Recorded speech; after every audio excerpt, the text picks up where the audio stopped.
I am Rose Vitangaha from Group 4. So my topic is all about early literacy. So early literacy does not mean teaching young children how to read. Instead, it means helping the children develop the skills they will need to become as successful readers. So there are 5 early literacy practices. So first is the playing. So children how to express themselves when they play. They also discover the meaning of words and how to tell stories. So the second one is singing. It helps children hear how words can be broken down into smaller parts. This skill will help them sound out words when they start reading on their own. So the third one is reading. Reading with your child is one of the best ways to help children get ready to read on their own. The language in books is much richer than the language we use every day. This means reading expands your child's vocabulary. The fourth one is talking. Talking with your child is one of the best ways to develop language and early literacy skills. Conversations help a child express thoughts, learn what words mean, and gain new information about the world. And lastly, writing. Writing activities help children learn letter names and sounds. Writing or scribbling and drawing also helps children learn that marks on paper represents spoken language. So there are the importance of early literacy. Building literacy and language skills help children to be kindergarten ready. So they enter school with a lot of books and ready to learn. So now, what infants and toddlers can do in early literacy behaviors? So first is book handling. So children can able to handle of books such as page turning and chewing. The second one is looking and recognizing. So children can behavior that show recognition of and a beginning understanding of books, such as pointing to pictures of a familiar objects. The third one is the picture and story comprehension. Behaviors that shows child's understanding of pictures and events in a book, such as imitating an action scene in a picture or talking about events in a story. So lastly, the fourth one, story reading behaviors. Behaviors that includes children's verbal interactions with books and their increasing understanding or print of books, such as babbling, imitation of reading, or running fingers along printed words. That's all, guys. Thank you for listening. Developmental literacy. What is developmental literacy? A form of literacy instruction that takes a child's stage of ability in consideration. In essence, it provides developmentally appropriate literacy instruction. Why is literacy development important? Children with a confident reading abilities typically struggles less with their studies and have a confident approach to their education. Strong literacy skills translate well into the independent learning and encourage consistent growth in and out of the classroom. Literacy development affects the way students communicate and problem solve.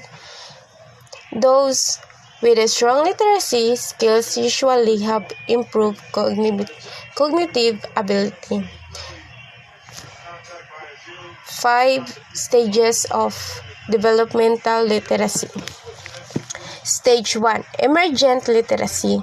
Age range 4 to 6 years old. As the earliest stage of literacy development, emergent literacy in the first moment that a child begins to understand letters and words. While many of the behaviors of the emergent literacy stage are not fully formed and irregular, these are still some of the first signs that a child is beginning to form to the literacy. Here are some behavior of the stage literacy.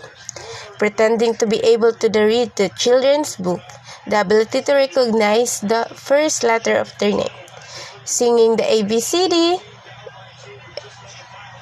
identify the letters separately, Stage 2. Alphabetic fluency. Age range 6 to 7 years old.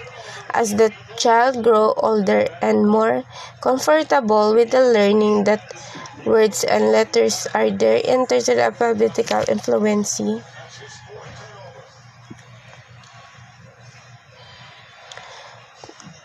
Development. Here are some behavior of the stage 2. Number 1 is no longer pretend reading. Number 2, finger pointing to the word without reading them. Number 3 is beginning to recognize words. And number 4 is reading out the word by word. Here are the stage 3 words and patterns. Age range 7 to 9 years old. Sometimes referred to as the transitional stage of literacy development. The words in the problem stage is when the children begin to develop stronger reading skills. This is the stage when the children can vary the most in terms of skills and may adopt behaviors in multiple stages of literacy development. Here are some behavior of stage 3 learners. Less and more self-correction when what is reading unclear. Less sound with the sound reading and grouping letters. Able to recognize the words that pop and automatically. Beginning to be able to spell complex consonants like THS. Stage 4. Intermediate reading, age range 9 to 11 years old. During the intermediate stage of the literacy development, children begin to early less on the educational that help a child learn new words.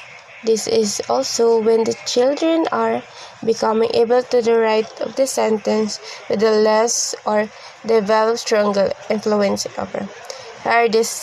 Here are the some behaviors of stage 4 learners. Reading to learn new information and for more multiple purposes. Less difficult with independent reading. Reading to explore new concepts from perspectives. Stage 5. Advanced reading, age range 11 to 14 years old.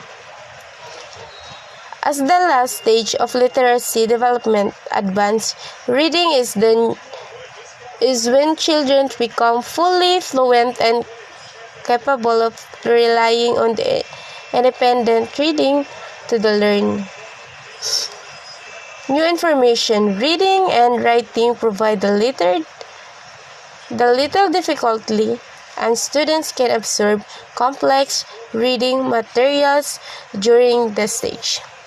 Here are the sample of stage 5.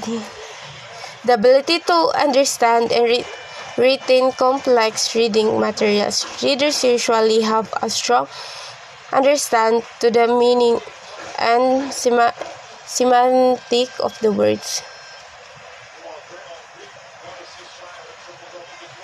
The ability to formulate the longer texts such as essay books and reports. Balanced literacy. What is balanced literacy? Teaching reading with a balanced literacy approach is the perfect combination between whole language and phonics.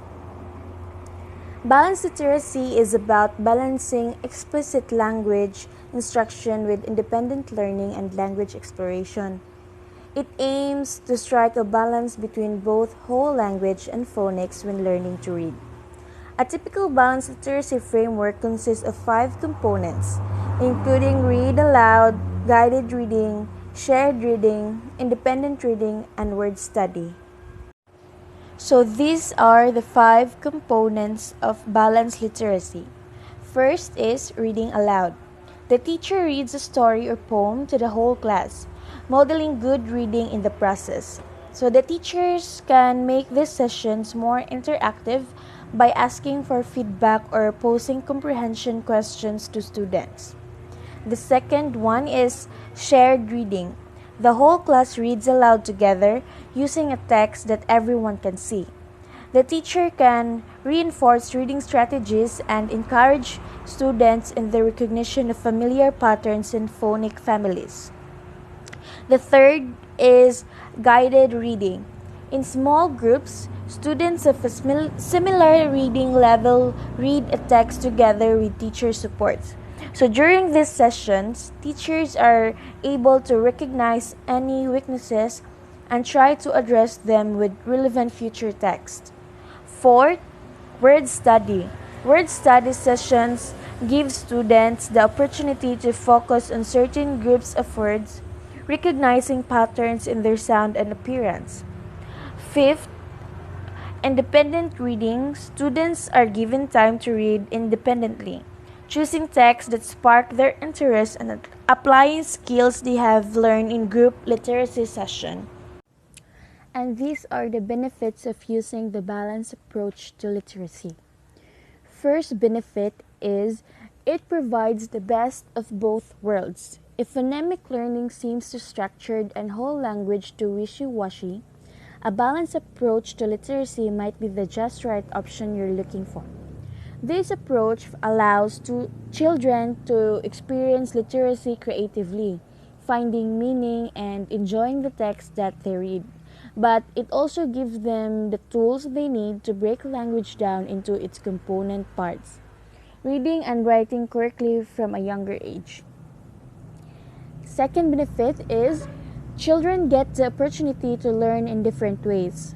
No parent wants to hear that their child is falling behind with their reading.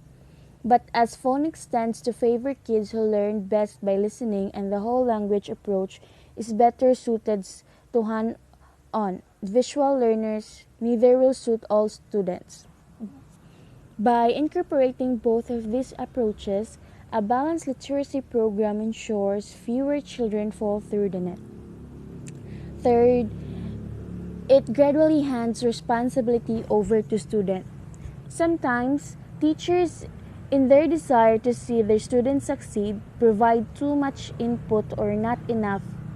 A balanced literacy program gradually gives kids more responsibility for their reading and writing. Firstly, teachers model good reading and writing to their class.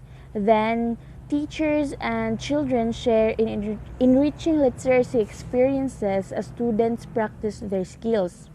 Finally, students are encouraged to implement their skills independently. Next, it works for children at all levels of literacy. As part of this method, children are constantly assessed, which means teachers are able to address their literacy needs on a case-by-case basis. Whether kids are ahead or behind their expected literacy level, teachers are able to provide input to help them progress. And that would be all for the balanced literacy approach. Thank you.